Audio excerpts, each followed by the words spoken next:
Welcome to Eye on the Tigers News. I'm Josh Sheridan. Thanks for checking in with us for the news we've been watching for you. President-elect Donald Trump has promised to, quote, heal our divisions and unify our country, end quote, as he prepares to meet with some of the victims of last week's car and knife attack at Ohio State University. The Republican businessman largely stuck to the script, even stopped the crowd when it started to boo the media, and avoided some of the score-settling and scorched earth rhetoric that defined this campaign and was present last week in Cincinnati. Men and women in uniform represent the absolute best of us. We must follow their example, working in unison toward a shared goal across every social, racial, and economic line. In every generation, a new threat to freedom arises. And just as we defeated these threats, we faced generations in the past, and you understand that, so too will we defeat the forces of terrorism. Time magazine on Wednesday named Trump its Person of the Year. The magazine's managing editor, Nancy Gibbs, said on the program that Democrat Hillary Clinton was the number 2 finalist. Gibbs said that the choice of Trump this year was straightforward. Trump won 306 electoral votes, easily enough to make him president when the electors met on December 19th. Clinton won the popular vote.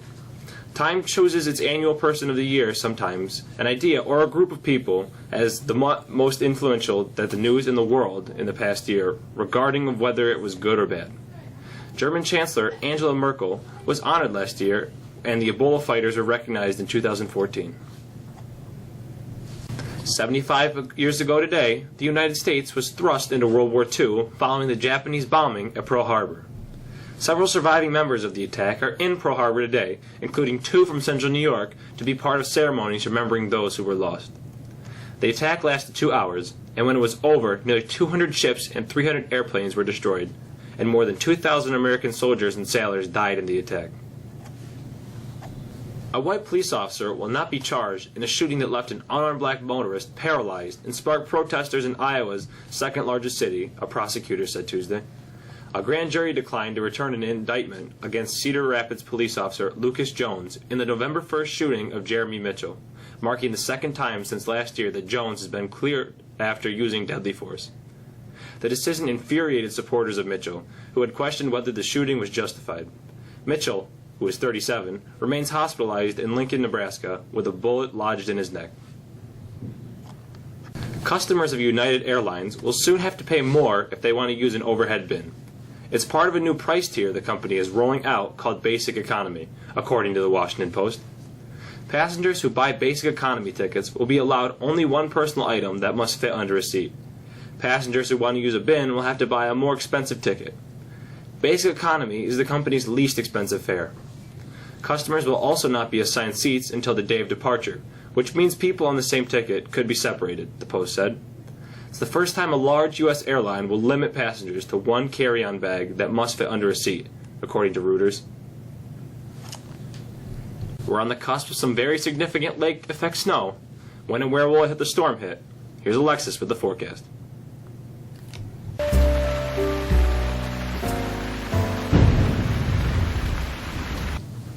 Conditions are setting up for a pretty significant lake-effect snow event beginning Thursday.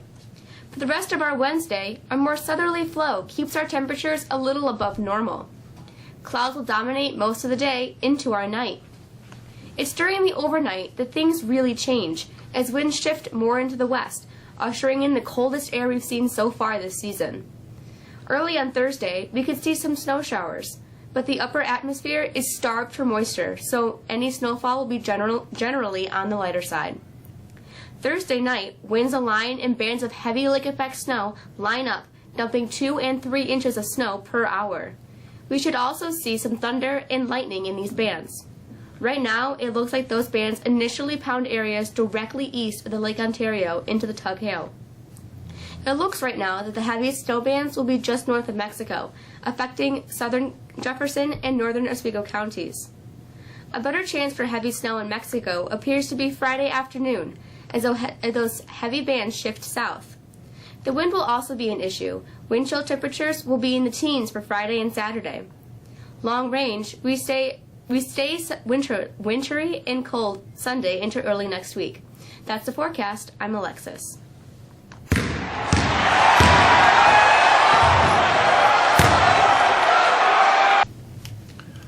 Mexico boys hoop team opened its season last night with a convincing 55-38 win against visiting Salve. Now the Tigers jumped out to an early 17-7 lead after the first quarter and finished the game outscoring Salve 17-6. Dakota Deasy led the way with 20 points, while Zach Lawler had 15 points and Dylan DeLong added 11 points. Weather permitting, the Tigers head to Indian River on Friday. The Lady Tigers, they lost their fourth straight at Marcellus last night, 55-34.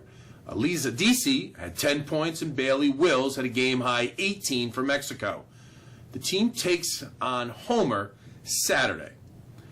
Now the Tigers swimming diving team, now they look to put its hot start on the line today when it travels to Baldwinsville.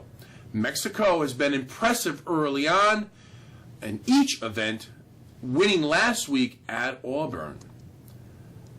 No surprise that Chris Sale got traded. It was time to go. The real shocker? Well, the Boston Red Sox swooped in to snag him. The reloading Red Sox pulled off the biggest deal yet at the winter meetings, acquiring the dominant ace from the Chicago White Sox on Tuesday for a hefty package of 4 prospects. Sale joins an already talented rotation with the AL East champions, now pitching alongside 2016 AL Cy Young Award winner Rick Porcello, former winner David Price, and knuckleballer Stephen Wright. He leaves behind a shredded reputation in Chicago. Sale was suspended by the team last summer after he flew into a rage and cut up retro uniforms that the club was supposed to wear. Now that's a quick look at sports. I hope you have a great rest of the week. I'm Michael. The calendar shows that the Mexico Chorus takes the stage tonight for its annual holiday concert. The show begins at 7 o'clock at Mexico Middle School's auditorium. Operation Reindeer will take place tomorrow, December 8th, beginning at 2:45 at the Presbyterian Church. Any students or clubs who would like to volunteer should contact Ms. Harder. If seniors did not order your cap and gown already this week, the representative will be returning on Tuesday, December 13th during lunches. That's all for us this week. We're back again on Monday.